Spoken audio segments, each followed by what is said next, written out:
Amigos, un gusto como siempre poder saludarles. Muy buenas noches, bienvenidos para platicar entre todos de temas interesantes. En esta ocasión estaremos hablando de los derechos políticos, también de la presunción de inocencia y de la suspensión de los derechos políticos. Así que la invitación es para que se queden con nosotros y entre todos podamos discutir esta noche.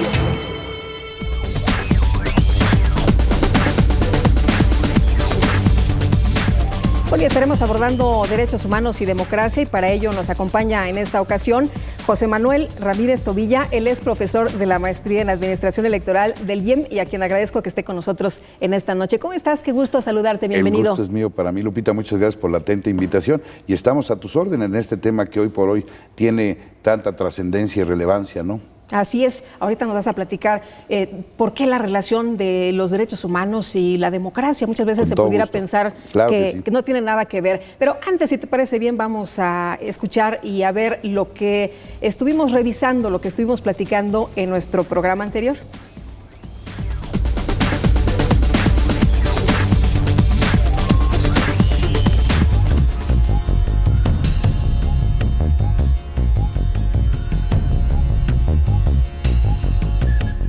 En nuestro programa anterior, Pablo Carmona Villena, jefe de la Unidad de Informática y Estadística del IEM, nos explicó el uso de Internet que hace el instituto en materia de transparencia y acceso a la información. La aparición del Internet o su posibilidad de que en cualquier área del país, en cualquier región, puedan tener ese acceso a Internet, permite precisamente que la información ya pueda ser publicada en el Internet. Y bueno, como todos sabemos, el Internet no tan solo permite la publicación de trabajos, sino también la difusión de las actividades, ¿no? En el caso particular del Instituto Electoral, ha sido una política el hecho de que la página de Internet sea un elemento de dar a conocer al público en general los programas, las acciones, las actividades que están desarrollando. Ese es uno de los temas principales de nuestra institución, que nos conozcan, que tengamos cercanía, que nos conozcan para que nos puedan demandar más información incluso, ¿no?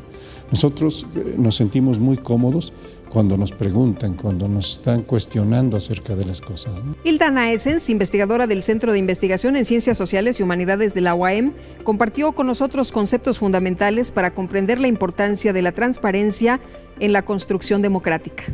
La transparencia es la búsqueda en realidad de un bien vivir, de un bienestar así a nivel democrático. La institución gubernamental tiene que transparentar, o sea, tiene que poner en conocimiento de la ciudadanía toda aquella información que le corresponde a su funcionamiento. Tenemos que asumir el valor y la importancia de actuar con transparencia, porque eso justamente va a posibilitar y va a facilitar el ejercicio democrático.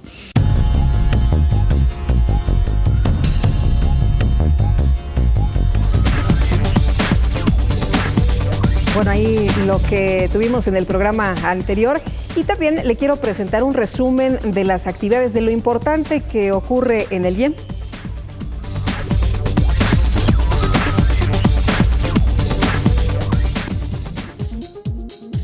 El Consejo General del Instituto Electoral del Estado de México, en sesión extraordinaria, aprobó el Programa Anual de Actividades del IEM para el año 2014, el cual servirá de sustento al proyecto de presupuesto de egresos del Instituto para el ejercicio fiscal del próximo año. Asimismo, aprobó los informes de resultados y el dictamen consolidado que presenta el órgano técnico de fiscalización sobre el origen, monto, volumen, aplicación y destino del financiamiento público y privado que emplearon los partidos políticos para el desarrollo de sus actividades ordinarias y específicas durante el ejercicio 2012. El consejero electoral del Instituto Electoral del Estado de México, José Martínez Vilchis, dictó la conferencia magistral Jóvenes y Política, Fortalecimiento de una Democracia Incluyente, en el marco del Día Internacional de la Juventud y del Foro Expresión Juvenil.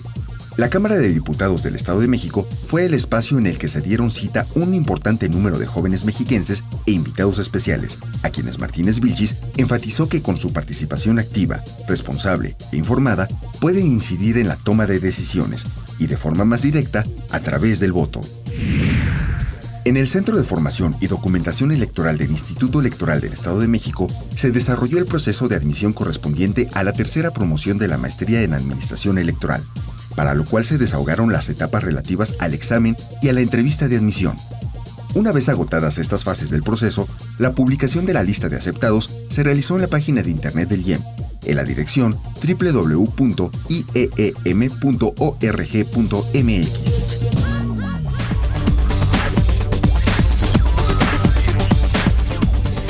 Bueno, pues vamos a platicar con José Manuel en esta ocasión y te agradezco una vez más que estés con nosotros aquí en el estudio. Primero, preguntarte, ¿qué tiene que ver? ¿En qué momento se cruzan la democracia y los derechos humanos o es un asunto que siempre ha existido? Bueno, mira, fundamentalmente, doy un dato histórico muy interesante. Cuando tú preguntas, ¿cuándo se habla por primera vez de democracia? Todo el mundo te va a contestar que con el maestro Estagirita Aristóteles. Y fue 300 años antes.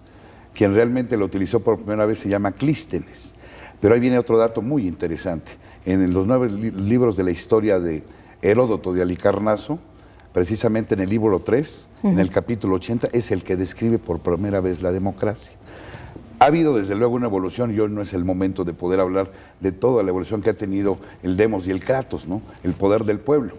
Pero sí lo quiero comentar porque va implícito justamente con lo que es la esencia del ser.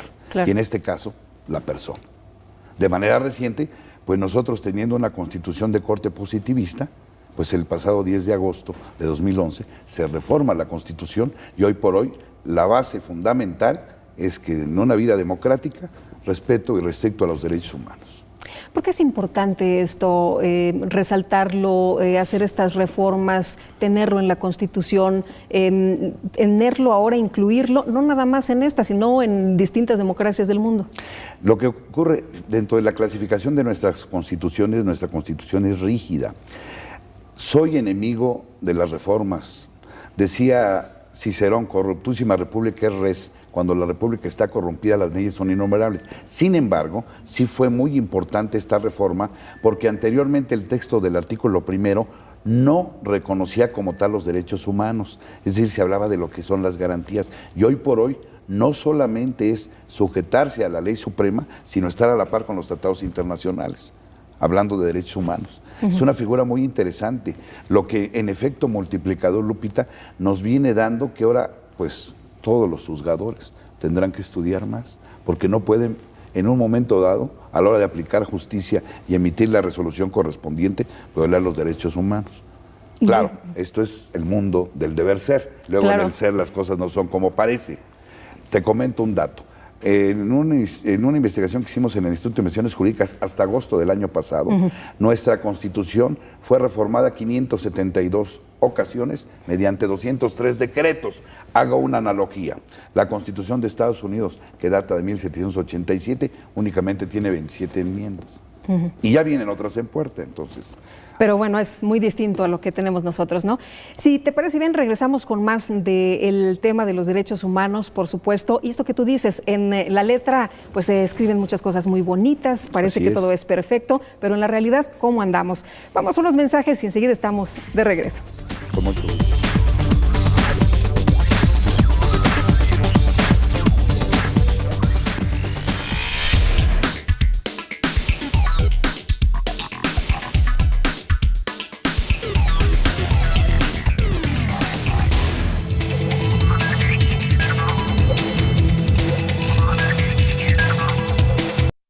Gracias a tu participación y confianza, el Instituto Electoral del Estado de México cumple 17 años de vida institucional, trabajando con los mexiquenses para fomentar la práctica de valores y construir día con día una mejor ciudadanía.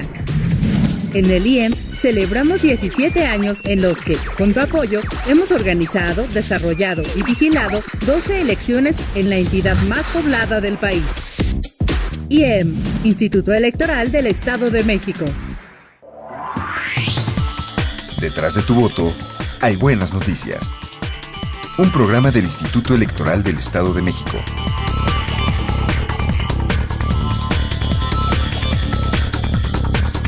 Síguenos a través de www.ieem.org.mx. Todos los miércoles a las 12 horas. IEM, Instituto Electoral del Estado de México. Haz lo tuyo.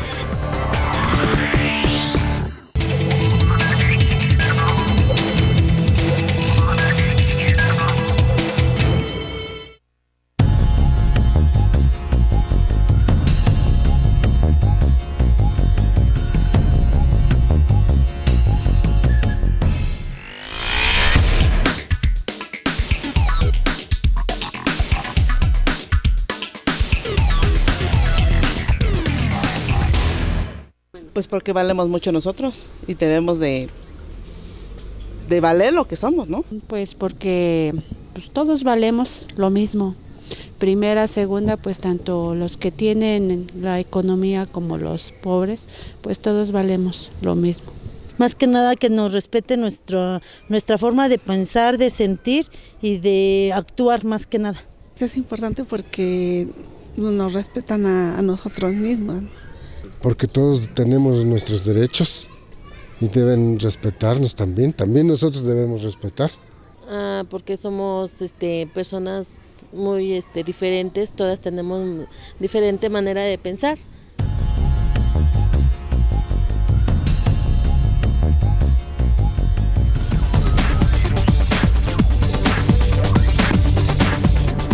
Bueno, pues hay algunas de las opiniones ciudadanas y bueno, ¿por qué es importante, José Manuel, que se respeten los derechos humanos? No, Lupita, pues yo creo que es lo más trascendental porque va implícito con el ser. De entrada, por el hecho de nacer, ya tienes desde luego la protección de la ley, por ejemplo, ¿no? Entonces, la libertad, la igualdad, la vida, pues son principios que están implícitos. Y desde luego, en el momento que ejerce de estos derechos, pues ya se te conocen con mayor amplitud, ¿verdad? Pero de entrada, diría yo, es la esencia del ser.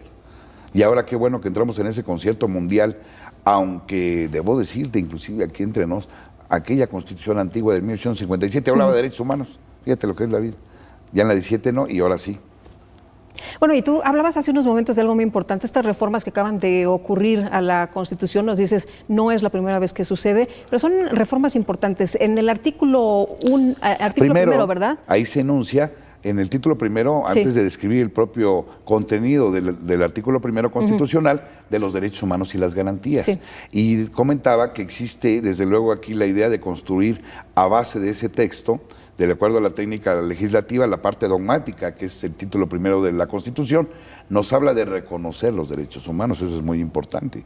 Y que aparte ya entonces, en esas reformas también se reconoce cuando México forma parte en ese escenario mundial con los tratados internacionales. Cuando se violan derechos humanos, aquí lo más importante es que México no puede estar en posibilidad de hacerlo.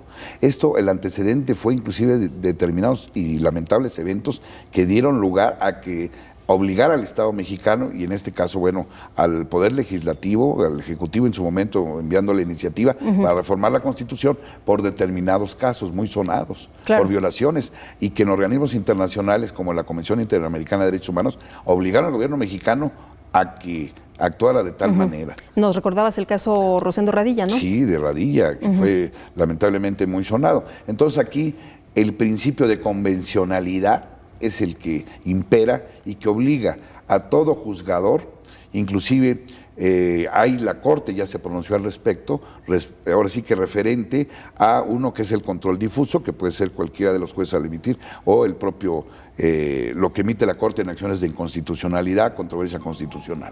Entonces la obligación es para todos, el respeto y restricto a los derechos humanos. Ahora, no es el artículo primero nada más el que se reformó, hubo otros artículos. Hubieron otros artículos, por ejemplo el 103, el 105, ¿verdad? Facultades inclusive del propio Ejecutivo en el 89, se reformó una de las fracciones, la 16. Entonces esto es de una gran envergadura, porque tal vez pensando en que nuestra Constitución, la Corte positivista, ahora combina, ¿no?, el aspecto justnaturalista con el positivista. Ahora, para nuestros amigos que nos están viendo, democracia y derechos humanos, como que no suena. A ver, la elección, la votación, democracia. Ahí está. Cuéntanos todo. Ese ejercicio justamente es un sufragio universal. Aquí hablamos de aspectos de no de abstracción, sino el derecho a votar, a hacer votar. Es un ejemplo muy claro, ¿no?, de lo que significa la democracia y también ejercer ese derecho como tal. No me lo pueden violar. Lamentablemente luego en la práctica existe una serie de situaciones, bueno, pues existen las instancias para cuando no estoy de acuerdo con algo, ejercitar ese derecho, ¿verdad? Libertad de asociación. Eso es lo que se denominaban garantías individuales y que de todas maneras, acuérdate que se llama de los derechos humanos y las garantías. Es decir, no se olvida el término de garantías. Claro. Inclusive en el propio texto del primero lo menciona nuevamente.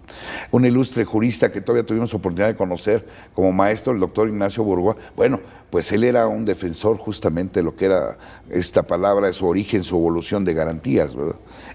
También hay juristas, también debo comentarlo, que ellos no comulgan mucho con esta reforma o hablar de derechos humanos, sino siguen insistiendo en que sea garantías. Pero esa ya es una situación prácticamente de debate académico, ¿no? Sí. Aquí yo creo que para los amigos televidentes lo más importante es tener en cuenta que la esencia del ser es lo más importante. Y el hecho de estar con finalmente un país en lo que gozamos de libertad para llevar a cabo cualquier actividad es una maravillosa situación que en otros países lamentablemente no se está dando. Con tristeza lo digo, pero es real. José Manuel, en el caso de la Constitución mexicana se han hecho muchas enmiendas. Yo sé que a ti reformas, sí. Muchas reformas, ¿no? En la Constitución de los Estados Unidos nos decías hay enmiendas, pero en el caso de México, ¿qué te pareció? ¿Cómo quedó este tipo de reformas a los distintos artículos? ¿Te parece que eso es mucho mejor que lo que teníamos? Creo que, voy a dar dos ejemplos, abocándonos en este aspecto, sí era importante que quedara plasmado y que especificara realmente con los verbos adecuados, como reconocer, cómo estar en contacto con los tratados, respetarlos, sí fue importante esta reforma, definitivamente. Ahora, se han dado muchas de gran envergadura, eso será para otro tema, pero unos años antes la reforma penal, que también cambia toda la mentalidad, es un ejemplo. Claro. La reforma penal, que fue del 18 de junio de 2008, es una situación que también viene a ser romper paradigmas y acabar con un sistema que era inquisitorio a uno acosatorio, la presunción de inocencia y llevarla a cabo. Ese es para otro tema y otra entrevista. Pero ¿por qué? Porque precisamente la libertad es algo de lo más preciado. Claro. Entonces imagínate, el monopolio del Ministerio Público al ejercitar acción penal, esa es otra reforma. Oye, en el caso de los derechos humanos, decías hace un momento, las personas pueden acudir a diferentes instancias cuando se le violan sus derechos humanos. En el caso electoral, ¿a qué lugares pueden acudir? Bueno, desde luego está la FEPADE, Fiscalía Especial de Detención de Delitos Electorales, en materia federal.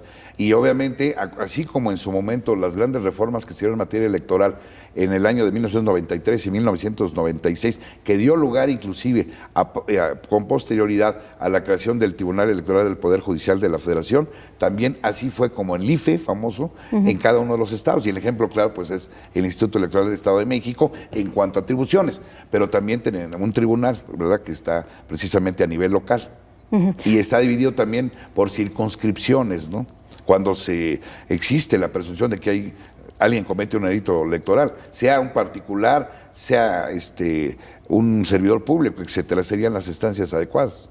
Ahora, en la ley siempre quedan las cosas, pues... lagunas o antinomias en el árbol. Oye, pero pareciera que son muy perfectas, ¿no? Que todo suena bonito, que el ciudadano... El texto. ¿No? El ciudadano, pues, no tendrá ningún problema, vivirá casi en el paraíso prácticamente. Pero existen estas lagunas, por supuesto, y también existe estos ciudadanos que se enfrentan en la realidad a problemas muy graves. ¿Ahí cómo le hacemos?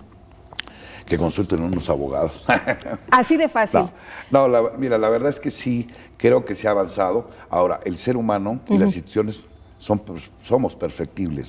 Todo está sujeto a un desarrollo y a perfeccionarse. Pero sí creo, dentro de mi punto de vista, y conste que estoy de este lado también, como ciudadano, como académico, como investigador, como consultor, como abogado, aunque estuve del otro lado de la moneda como servidor público, pero creo que sí algo se ha avanzado.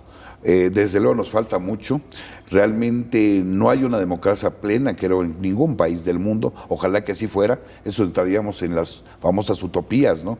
O en su momento el gran Platón decía, deben gobernar los filósofos, bueno, pues qué bonito se oye, pero en el mundo real sí creo que hemos avanzado, falta mucho para hacer, y también es cierto que lo importante es un cambio de mentalidad, de acción y en las mentes y las conciencias, ¿no?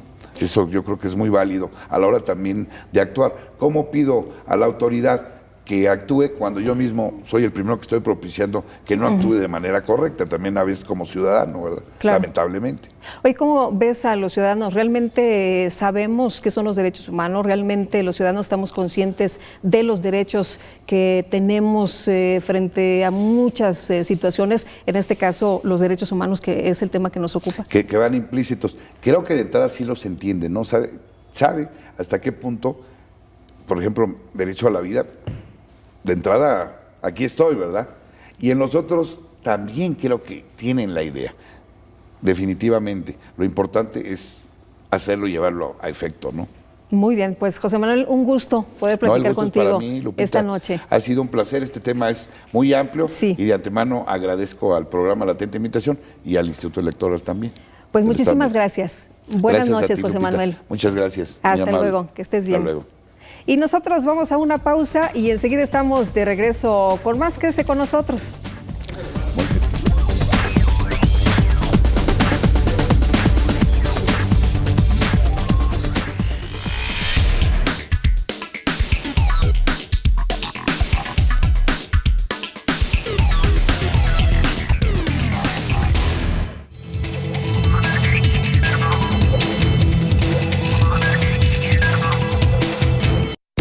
Gracias a tu participación y confianza, el Instituto Electoral del Estado de México cumple 17 años de vida institucional, trabajando con los mexiquenses para fomentar la práctica de valores y construir día con día una mejor ciudadanía. En el IEM celebramos 17 años en los que, con tu apoyo, hemos organizado, desarrollado y vigilado 12 elecciones en la entidad más poblada del país. IEM, Instituto Electoral del Estado de México. Detrás de tu voto, hay buenas noticias. Un programa del Instituto Electoral del Estado de México.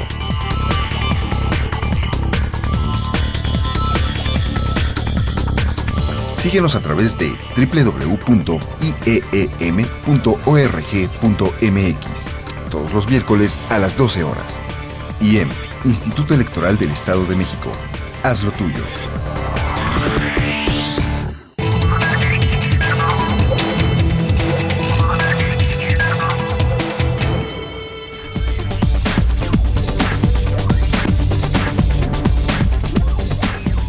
Estamos de regreso, qué bueno que siguen con nosotros aquí entre todos. Y Raúl Campos Martínez va a platicar con nosotros a continuación. Les quiero decir que él es profesor de la maestría en Derecho Electoral del IEM y a quien doy la bienvenida. ¿Qué tal? Qué gusto tenerte por acá, Raúl.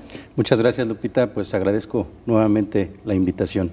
Oye, además de un tema que es importante porque desconocemos acerca de la suspensión de los derechos políticos, pero también de la presunción de inocencia. Te quisiera preguntar primero, ¿qué son los derechos político-electorales?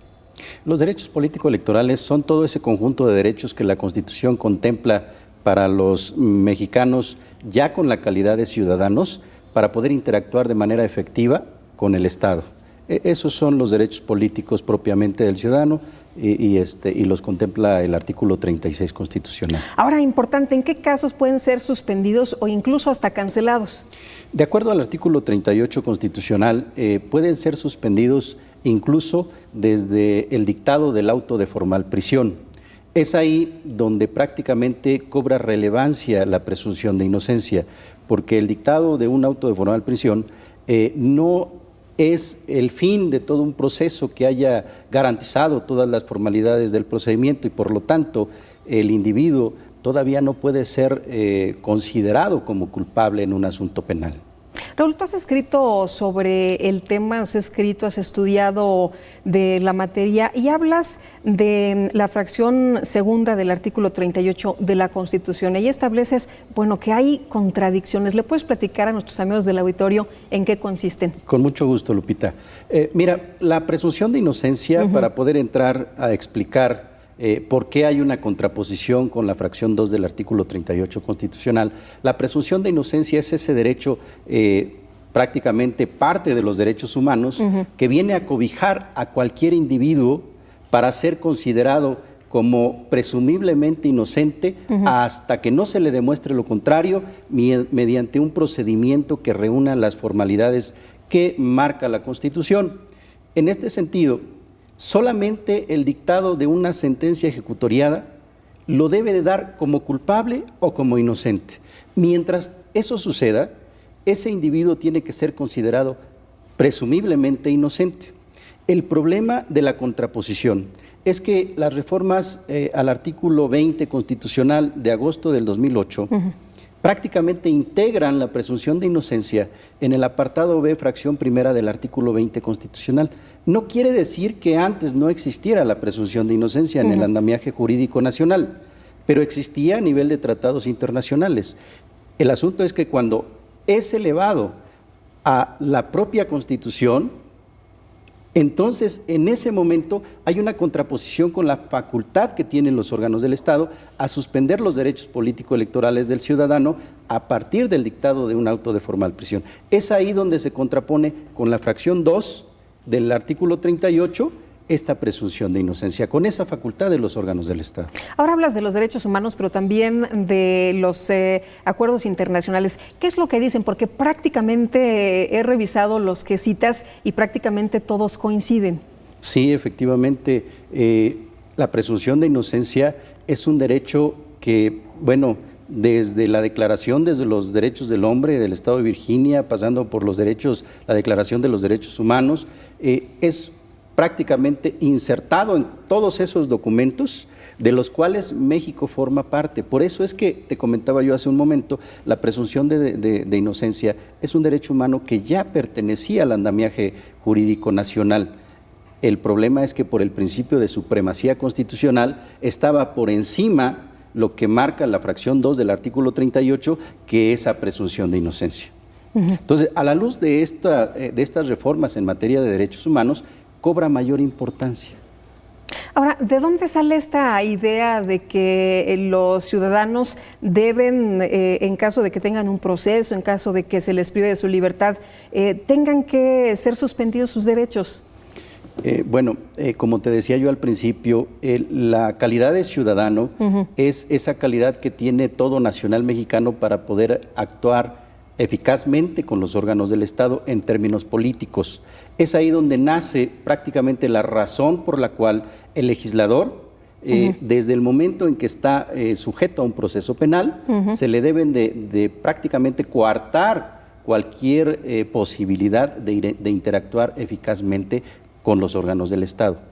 Pero coincidimos con eso, coincidimos que debe ser así por la propia naturaleza de esa contravención a la armonía social que se rompe cuando un individuo comete un ilícito penal. Pero esto no es algo nuevo, ¿no? Es algo que viene desde 1917 o no sé, ¿desde cuándo? Desde que se creó la Constitución en 1917 se insertó precisamente esto.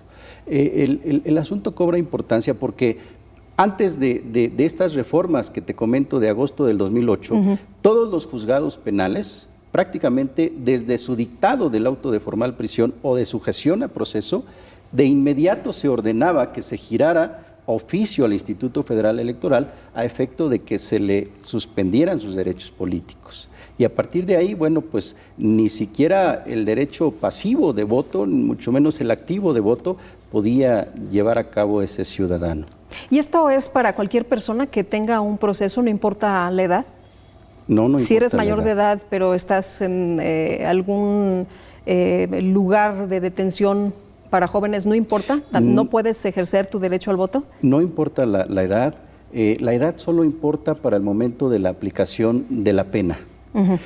Aquí el asunto es que a partir de estas reformas de agosto del 2008, empiezan a suscitarse una serie de casos en donde prácticamente la Sala Superior del Tribunal Electoral del Poder Judicial de la Federación se ve obligada, entonces sí, a resolver frente a esta contraposición de derechos constitucionales, a resolver en una ponderación para ver cuál está por encima de cuál.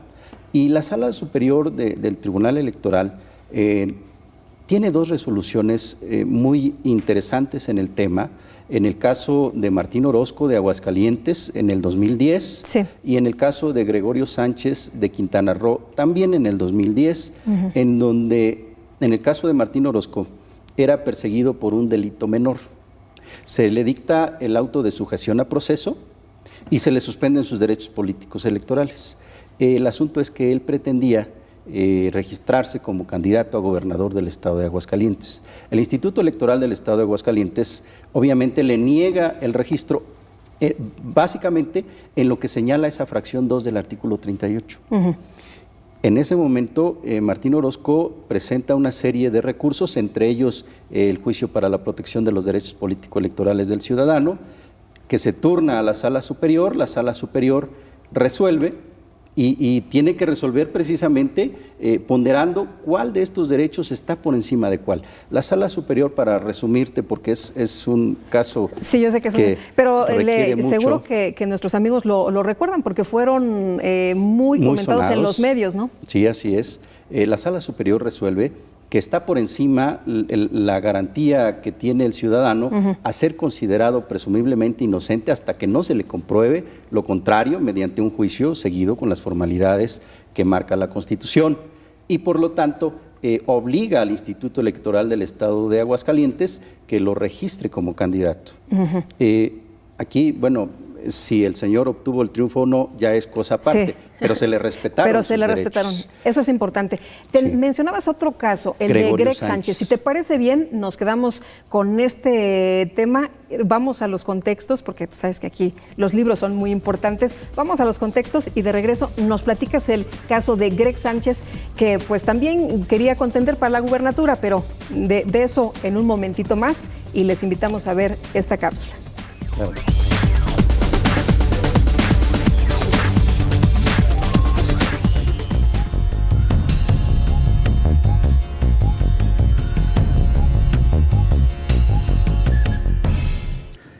El Instituto Electoral del Estado de México tiene entre sus atribuciones el de promover la cultura política y democrática y contribuir a que los ciudadanos del Estado de México, a través del conocimiento de temas político-electorales, desarrollen prácticas democráticas que fortalezcan nuestro Estado de Derecho y nuestro esquema democrático en el Estado. Esas actividades tienen como objeto, entonces, incrementar la participación y el interés de la ciudadanía en la política. Entre otras cosas que el Instituto elabora para ese fin, está el de publicar distintos títulos a lo largo del año. En este caso, quiero presentarles este texto que se llama Participación Política, Administración y Justicia Electoral, una visión general de los procesos electorales 2006-2009 en el Estado de México, de Jorge Galileo Castillo Vaquera, François Lartigue y Lourdes Morales Canales, quienes son coordinadores, y este libro está publicado en coedición con el Instituto Electoral del Estado de México, el Colegio Mexiquense y la editorial Guernica. En este texto, entre otras cosas, se discuten aspectos como la administración electoral, la justicia y la cultura política, el balance de la reforma electoral de 2008 en el Instituto Electoral del Estado de México y con respecto también a la elección de 2009. Los impactos y los efectos de la reforma electoral 2008 en el Estado de México en materia de organización electoral, las instituciones desde adentro, análisis del proceso de instalación de mesas directivas de casilla el día de la jornada electoral en 2006 y 2009 en el Instituto Electoral del Estado de México, el impacto de la reforma electoral en medios electrónicos de comunicación, y hay una discusión sobre los retos de la comunicación en el espacio electoral. El derecho y la justicia electoral en el sentido de quién resuelve qué, justicia electoral y procesos electorales, la relación del IEM con los órganos jurisdiccionales, acciones de inconstitucionalidad interpuestas en contra de la reforma electoral de 2008 en el Estado de México, experiencias de los gobiernos divididos en el Estado de México 2000-2009, El precio del voto y sus interpretaciones en contextos electorales, compra y coacción del voto en México tras la reforma electoral de 2007, opinión pública, tendencias políticas y la construcción de una imagen, las elecciones en el Estado de México y su significado nacional, postdemocracia, la participación ciudadana en México entre el abstencionismo y el voto nulo, cultura política, procesos electorales ciudadanos, transnacionales y votantes locales. Y finalmente un texto que se llama Elecciones del 2009 para ayuntamientos en San Felipe del Progreso, anotaciones sobre las alianzas entre comunidades indígenas y élites políticas. Este texto tiene como fin analizar distintos aspectos de la democracia electoral del Estado. Es un texto muy actual y en ese sentido quienes estén interesadas en obtener una copia gratuita de este libro pueden acudir a las instalaciones del Instituto Electoral del Estado de México y en particular al Centro de Formación y Documentación Electoral para obtener un ejemplar gratuito.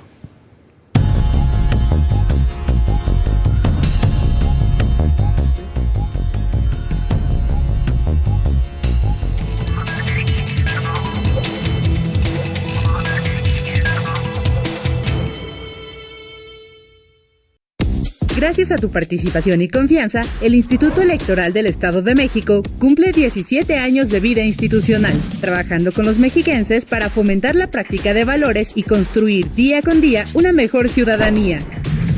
En el IEM celebramos 17 años en los que, con tu apoyo, hemos organizado, desarrollado y vigilado 12 elecciones en la entidad más poblada del país. IEM, Instituto Electoral del Estado de México. Detrás de tu voto hay buenas noticias. Un programa del Instituto Electoral del Estado de México.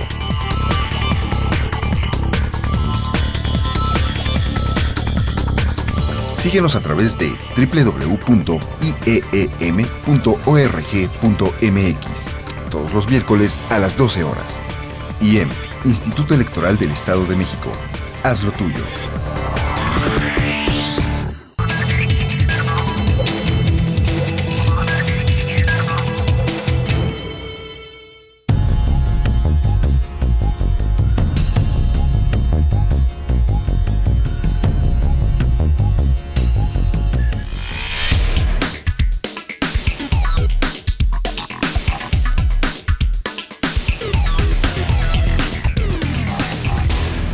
La libertad de expresión, o sea, que no tengas miedo a decir algo por temor a represalias. A ser escuchados, a elegir un candidato. A participar en las cosas que se deban al pueblo, ¿sí? A tener libertad de expresión y ser libres como nuestros antepasados lucharon para tener patria y libertad. Pues a elegir nuestro candidato que sea el correcto para llevar una ciudadanía correcta y tener seguridad más que nada para toda la comunidad. Pues yo creo que a elegir un buen candidato y pues más que nada que se haga valer nuestro voto. Pues al poder votar y elegir un candidato, ¿no? Al ser escuchados y ser respetados ahora sí en el voto.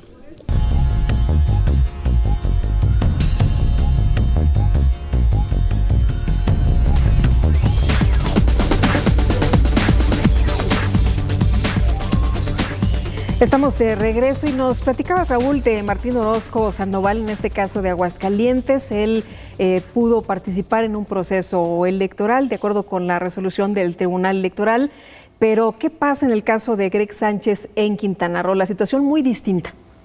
Así es, Lupita. La situación es muy distinta por varias razones.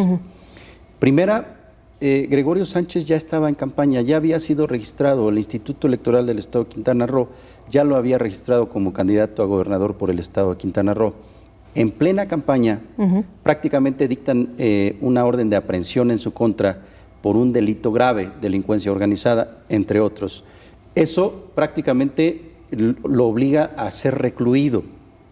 Él, al igual que Martín Orozco, interpone una serie de impugnaciones, entre ellas el juicio para la protección de los derechos político-electorales del ciudadano, y la Sala Superior resuelve diferente.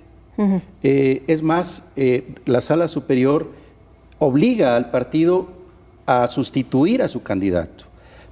Podría pensarse a primera vista que la Sala Superior tiene resoluciones contradictorias. En el caso de Martín Orozco, prácticamente resuelve a favor de él. Sí. En caso de Gregorio Sánchez, no lo hace. Pero es que en el caso de Gregorio Sánchez hay un tercer elemento que en el de Martín Orozco no existe. En primer lugar, la Sala Superior en su resolución manifiesta que efectivamente a Gregorio Sánchez lo cobija su derecho de presunción de inocencia, y esa presunción de inocencia está por encima de la facultad del Estado a suspenderle sus derechos políticos. Sin embargo, al estar recluido, hay un tercer elemento que es el interés colectivo de los electores, porque Gregorio Sánchez no podía garantizar que en caso de ser electo en ese proceso, en caso de ser el vencedor, ¿no? Exactamente, en caso de ser elegido, pues nada garantizaba que pudiese protestar el cargo y desempeñarlo. Claro. Esto desde la celda no se puede, ¿no? Se puede. Sí. Por supuesto que no se puede. Esto prácticamente viene a proteger no el interés individual de Gregorio Sánchez, sino el interés colectivo de los electores. Entonces, prácticamente estas dos resoluciones nos dan pie a sostener que este artículo 38, fracción 2, debe ser reformado para suspender los derechos político-electorales del ciudadano de manera diferenciada, atendiendo precisamente a estas dos resoluciones que nos dan luz en el tema.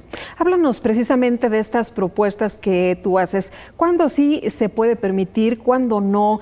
¿Por qué si estás en la cárcel no se podría, o en qué casos sí se podría? ¿En qué momento se decide? ¿En cuánto tiempo se tiene que dar una respuesta a todo esto? Bueno, esto depende de los legisladores, obviamente, de que haya una, el planteamiento ahí está, ¿no? Sí, el planteamiento existe, y de hecho no es un tratamiento que se haga de manera novedosa. Ya se ha tratado en diferentes agendas legislativas. El problema pues es que pues no hay interés, o por lo menos por parte de los legisladores, el integrarlo a nuestra Constitución. En este sentido, Lupita, esta suspensión de los derechos político-electorales del ciudadano, a mi consideración, debería de hacerse en tres sentidos diferentes. El primero, si el individuo está sujeto a un proceso, pero que no amerite la privación de la libertad, sino que permita la sustitución de otros medios de sujeción a proceso, que pueda sostenerlo en libertad, bueno, ahí seguirá gozando de todos los derechos político-electorales del ciudadano. Para el caso de que sea prácticamente recluido, que sea un delito grave, que no le permita algún sustitutivo de la pena de privación de libertad, bueno, esta suspensión tiene que ser diferenciada, y aquí se suspenderán unos y se mantendrán prácticamente gozándose de esos derechos otros. Los que deben de suspenderse, bueno, pues es el derecho a ser candidato, pero los que no deben de suspenderse son todos los demás, el derecho a votar, el derecho a petición, todos los demás que comprende el artículo 35. Y por último, bueno, la última manera de suspender esos derechos político-electorales, a mi consideración, es cuando ya exista una sentencia ejecutoriada, que ya no admita ningún recurso que la modifique, y que esa sentencia ejecutoriada sea condenatoria. Un criminal que está condenado, que sentenciado ya. A él deben de suspendérsele todos sus derechos. ¿Ni siquiera votar? Ni siquiera votar. ¿Por qué? Porque prácticamente ha agredido con su ilícito al interés público de la sociedad. Entonces, desde ese momento, la sociedad no tendría por qué respetarle que su derecho a participar en algo que le interesa a todos, ¿sí?, cuando él agredió a ese interés público. Pero solo en ese caso. Los demás sí podrían votar. Los demás sí, por supuesto, porque sigue gozando de la presunción de inocencia. Oye, esta propuesta, este planteamiento, ¿se ha hecho ya del conocimiento de los legisladores o se va a llevar con los legisladores? Porque pues es un asunto importante, ¿no? Ahora que permite la ley que los ciudadanos presentemos algunas propuestas y planteamientos. Mira, yo lo he platicado con algunos amigos diputados, a quienes les ha parecido muy interesante pero tú sabes bien que los diputados prácticamente necesitan la aprobación de su grupo parlamentario. Sí. Ellos no pueden presentar una iniciativa por interés propio. Ello me ha llevado a pensar que, de acuerdo a las reformas al artículo 35, que ya le permiten a cualquier ciudadano presentar una iniciativa ciudadana, posiblemente yo lo pueda plasmar, todas estas ideas, todo este documento, en una iniciativa ciudadana que presentaré en un futuro próximo a la Cámara de Diputados. Pues muy interesante. Oye, en el caso, si me permites regresar un poquito al caso de Gregorio Sánchez, Greg Sánchez, como así se le conocía, y todavía mucha gente lo recuerda de esa forma, porque como bien mencionabas, se le hicieron incluso varias entrevistas porque estaba en campaña justamente. En el caso de Greg Sánchez se dijo que había sido esto una venganza política. ¿Cómo evitar que cuestiones tan delicadas, que tenemos las garantías para las personas, se violenten y sea una venganza política este tema y se pueda a lo mejor considerar que a alguien no se le pueden respetar sus derechos y no puede ser votado? Mira, Lupita, desgraciadamente en este tema todavía estamos muy lejos de poder encontrar la solución. Y el problema no es que por lógica no exista, por supuesto que existe. El asunto es el cúmulo de intereses políticos que existe a los niveles del poder. Dice por ahí un dicho que cuando tu enemigo es la delincuencia organizada, pues simple y sencillamente te asesina. Pero cuando tu enemigo es un político, te mete a la cárcel, ¿no? Entonces, construyen con todo el aparato que tienen a su disposición del Estado, pues te generan cualquier delito para prácticamente quitarte de la contienda. En un análisis ya a toro pasado, como se dijera, del caso de Gregorio Sánchez, bueno, pues el año pasado prácticamente fue exonerado, fue puesto en libertad, fue comprobado que no era cierto los delitos que se le imputaban, y de hecho... Bueno, hasta pues lo dejaron libre, ¿no? Sí, totalmente, está exonerado, está en libertad, exonerado. hasta participó, me parece, por ahí, también volvió a contender y ganó, en fin. Sí, pero se le negó la en oportunidad en ese momento histórico, en julio del 2010, la oportunidad de ser gobernador. Entonces yo creo que como venganza política, pues todavía no encontramos la solución. No creo que los legisladores, como esa parte de la élite política que gobierna nuestro país, se pongan la soga al cuello legislando, para que en caso de presentar este tipo de denuncias, bueno, pues quienes deban de ser juzgados y deban de ser encarcelados son precisamente esos políticos que hicieron mal uso de las instituciones, pero estamos muy lejos de eso, Lupita. Oye, en el caso de la presunción de inocencia, ¿todos tenemos derecho a la presunción de inocencia? Por supuesto, todos gozamos de la presunción de inocencia. Es un derecho humano, es un derecho que per se la persona misma le pertenece. No es que el Estado se lo dé. No es una gracia que nos conceda. No, el Estado lo reconoce, pero no nos lo da, porque es parte de nuestra persona. En el caso de Quintana Roo, ¿se presumió inocencia? Se presumió inocencia. El problema es que como estaba recluido, estaba privado de su libertad, pues no había una garantía de que en caso de ser electo, pues pudiese protestar y ejercer el cargo. Ahí es donde entró ese tercer elemento, que es el interés de los electores. Prácticamente ese era el que se veía agraviado si era elegido. Y bueno, ¿tú consideras que si se mete a discusión esto de las propuestas, de las reformas, pueden ser bienvenidas? ¿Hay dentro de las pláticas que tú decías de los legisladores, hay consenso? Mira, hay un visto bastante bueno de manera generalizada, por lo menos con los amigos diputados con los que he platicado. No conozco, el criterio de 500. Claro. Así como funciona la Cámara, yo creo que con el criterio de los que coordinan, ¿no? De los grupos parlamentarios sería suficiente. Pero bueno, a la luz de las reformas de los derechos humanos, que prácticamente es una reforma reciente, pues esto cobra importancia y yo creo que tendría que ser incluido en la agenda legislativa. Oye, ¿en otros países cómo funciona? ¿Funciona igual que en México? Bueno, América Latina, por ejemplo, funciona igual que nosotros. Hay una aplicación diferenciada de todos estos temas, ¿no? Hay en algunos en donde sí se privilegia totalmente la aplicación de la presunción de inocencia, pero hay otros países en donde todavía no llegan a nivel de resolución que en nuestro país hemos llegado. Entonces, algunos están más atrasados y otros a nuestro mismo nivel, pero no hay ninguno que realmente haya resuelto esta contraposición que existe entre presunción de inocencia y la facultad del Estado a suspender los derechos políticos. En países más avanzados, ¿qué ocurre? Pues mira, realmente necesitaría yo estudiarlo a profundidad, pero hasta donde yo tengo conocimiento no hay una solución determinante en el tema. Pero la gente que está en la cárcel no vota. No vota. Eso sí es un hecho. La gente que está en la cárcel no vota.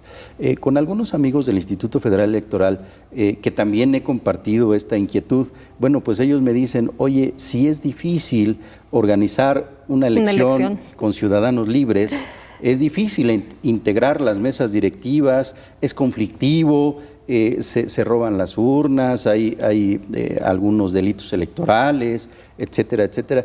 ¿Qué pasaría con los señores que están recluidos, más bien las personas que están, hombres o mujeres, que están recluidas en centros de readaptación social?